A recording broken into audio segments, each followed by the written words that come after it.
Just before the break, I was talking about the fact that £25 million has now been spent on court translators. That's right. You come to this country, you commit a crime, and don't worry, we'll pay for you to have your legal representation done in your own language because you haven't even been bothered to learn English. And I said before the break, get out should be fairly easy to translate. So this has actually gone up ludicrously. So 25 million a year at the moment. That's over 50% from 2020. That was not even 4 years ago yet. That was still 16 million. It's hardly, money we got hanging around the back of the sofa. This was all done by Freedom of Information, seen by Talk.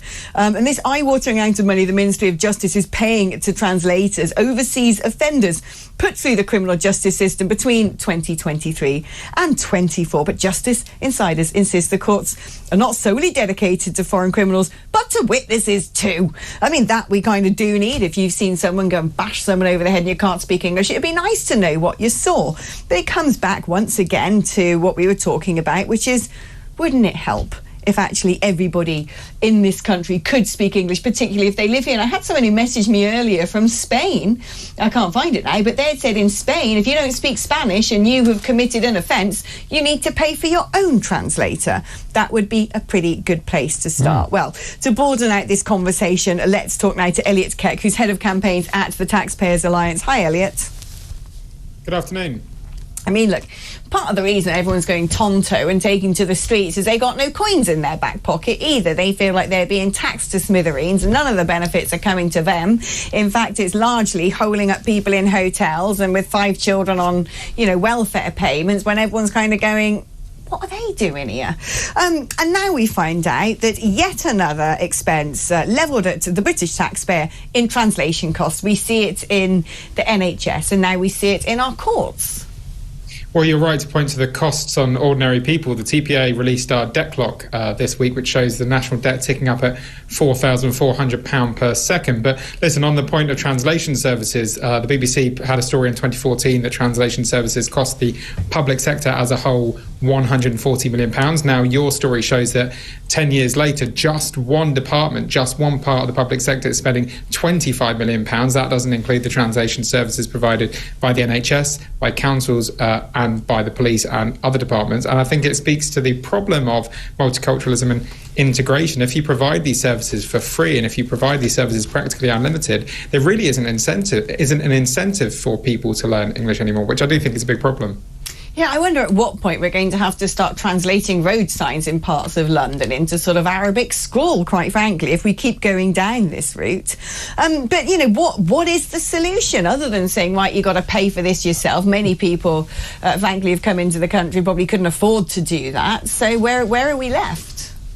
Well, yeah, I think because we should remember that we're not talking about, a tourist from Japan who witnesses a crime in London and needs translation services. That will be part of the cost. But a lot of this cost is, frankly, criminals, people that actually maybe shouldn't be here. So I think making sure that we deport very swiftly those that commit crimes is critical. I think translation services which aren't required in emergencies should probably be charged to the individual. And we also need to look at making sure that we're making the most efficient use of translation services. There's now a huge range of free online or very cheap translation services that can be provided by artificial intelligence. I don't think we need individual interpreters every single occasion. So there's cost-cutting measures on efficiencies that we can look at, and there's also more measures that I think we should look at in terms of charging it to the people that use them. That's interesting. I'm going to bring you guys into this because what Elliot said there is, when people have come over here and commit crimes, they should just be shipped out straight away. And I'm sure if I set foot in the States and even went so far as nicking a packet of Reese's Pieces, my feet wouldn't touch the ground before I was put on the next jumbo jet back to Blighty.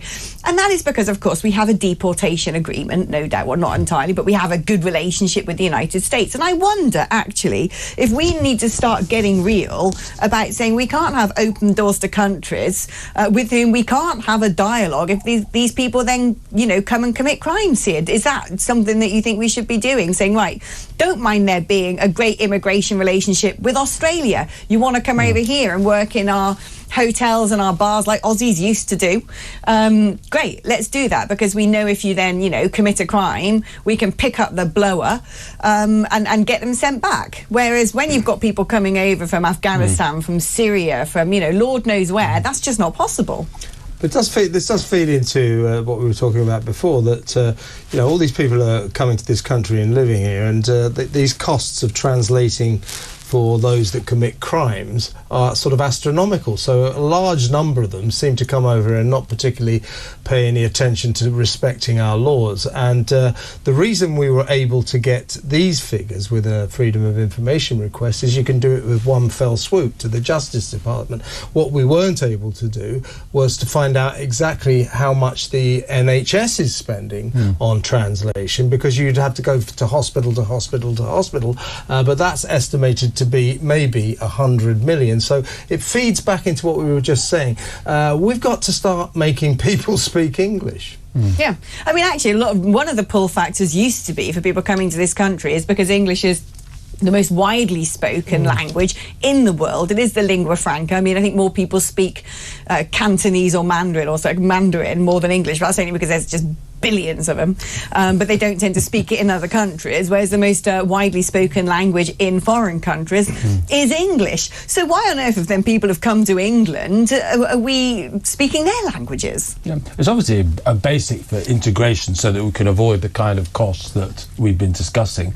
It's something that we need for the basic functioning of society. But of course, it isn't just an imposition that we're making on people. It's to their huge advantage that people learn English, because they benefit fully then from the employment, cultural opportunities that this country has to offer. So yes, we should be absolutely draconian about it, really, totalitarian, and say you have to learn English if you're here.